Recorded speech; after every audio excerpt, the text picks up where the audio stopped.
Sports Snippets, Dennis Sullivan. How the heck are you guys? Here to talk Miami Dolphins football.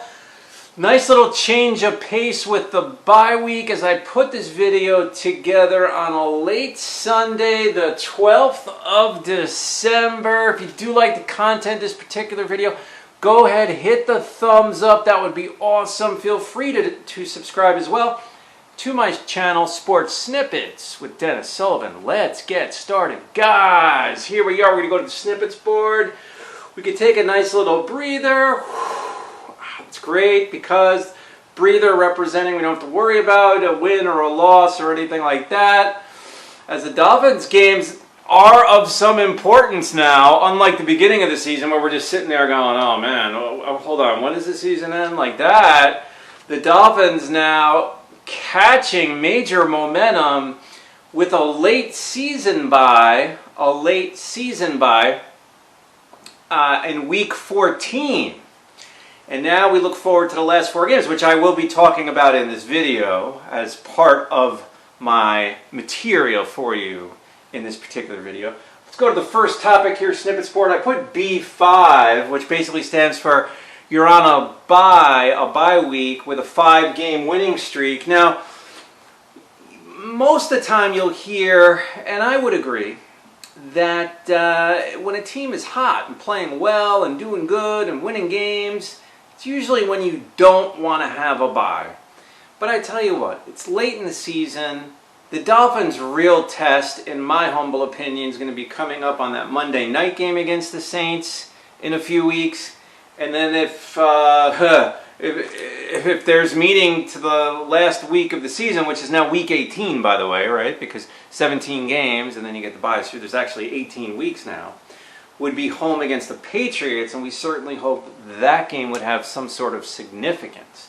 So I kind of like the fact that we have a later season bye regardless to prepare for the home stretch, which is starting without question on Sunday the 19th in our next game at home against the New York Jets.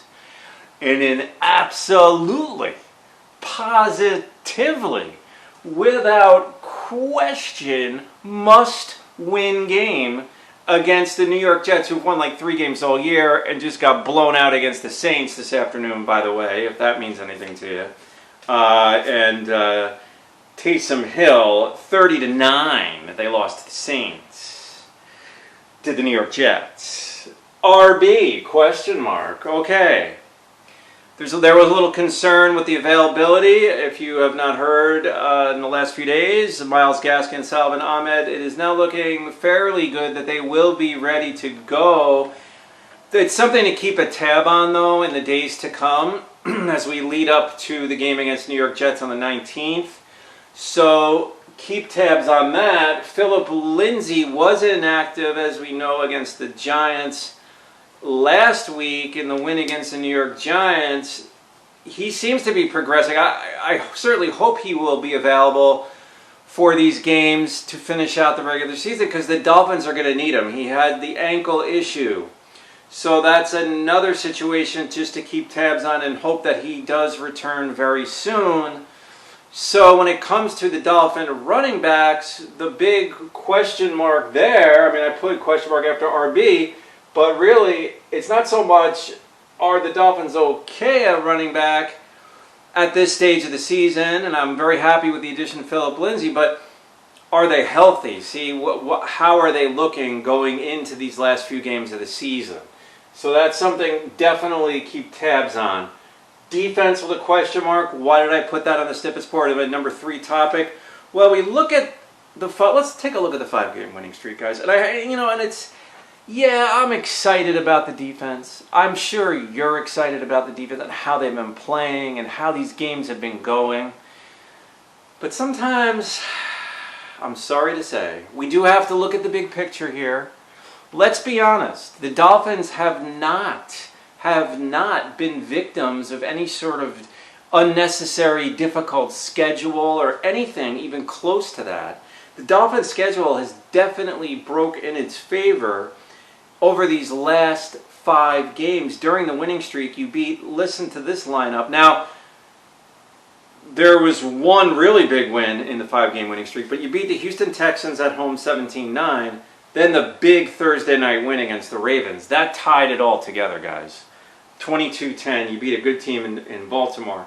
Then at the Jets, you win 24-17 against a completely revamped Carolina Panther team. Completely decimated with just injuries, unavailable players, and Cam basically just suiting up. I mean, I don't even know.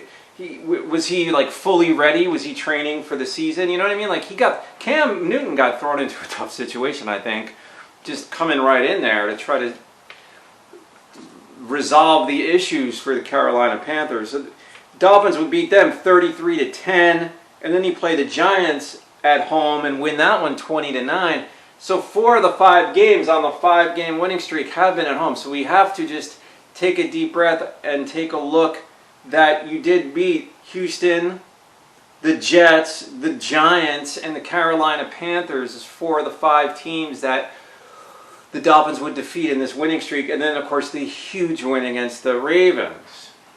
So what am I trying to say with this?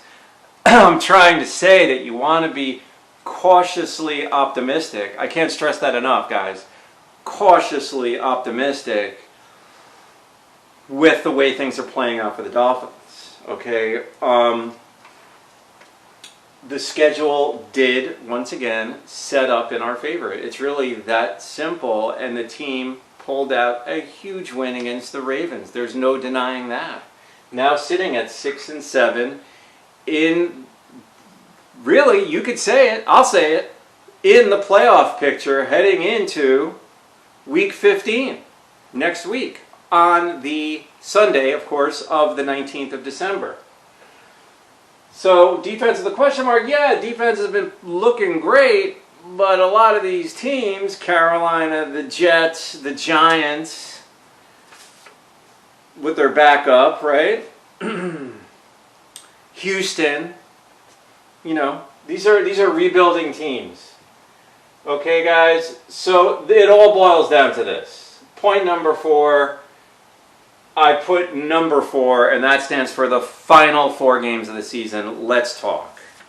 Jets in a must-win, absolute must-win on Sunday the 19th. Then you go to New Orleans, you take on the Saints in Monday Night Football on the 27th.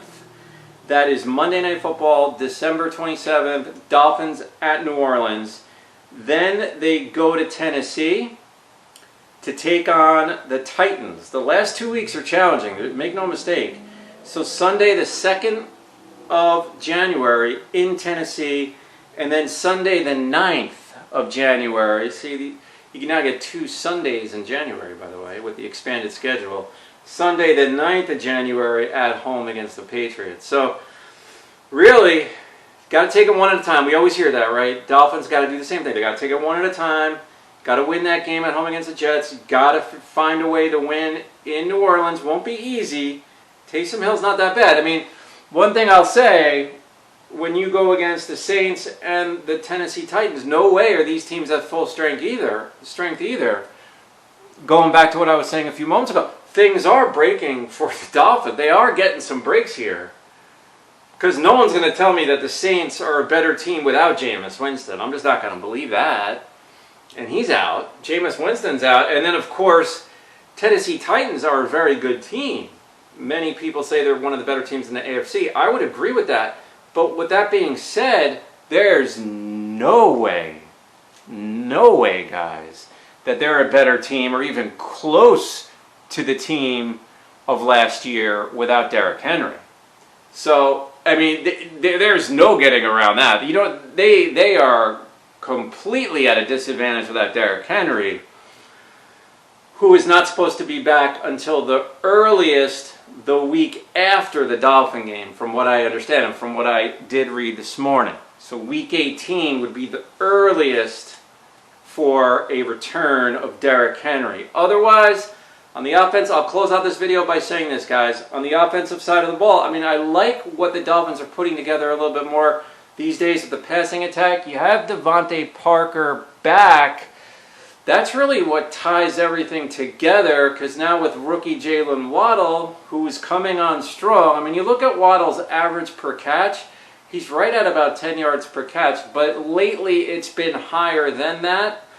So Waddle's game has expanded, and it's a nice 1-2 punch, in my opinion, with Waddle and now a healthy Devontae Parker. That's not bad at all, guys. And Devontae was number 1 receiver for the Dolphins in the 10-win season last year. You got to think of it also in those terms. The guy that kind of gets overlooked in the whole scheme of things is Mike Gaseki, who seems to be a more of a decoy, if anything, in a lot of these games. I mean, he is very capable of 80, 90, 100-yard type receiving performances. But unfortunately, you'll see many games where he's around 4 or 5 catches, 40, 50 yards. I mean, nothing that bad, but he's capable of more than that. He's a very talented receiver, is Mike Gaseki. And then you got Adam Shaheen, Durham Smythe. I mean, that's part of the problem too. Now, this is not a fantasy football video, guys, as we all know.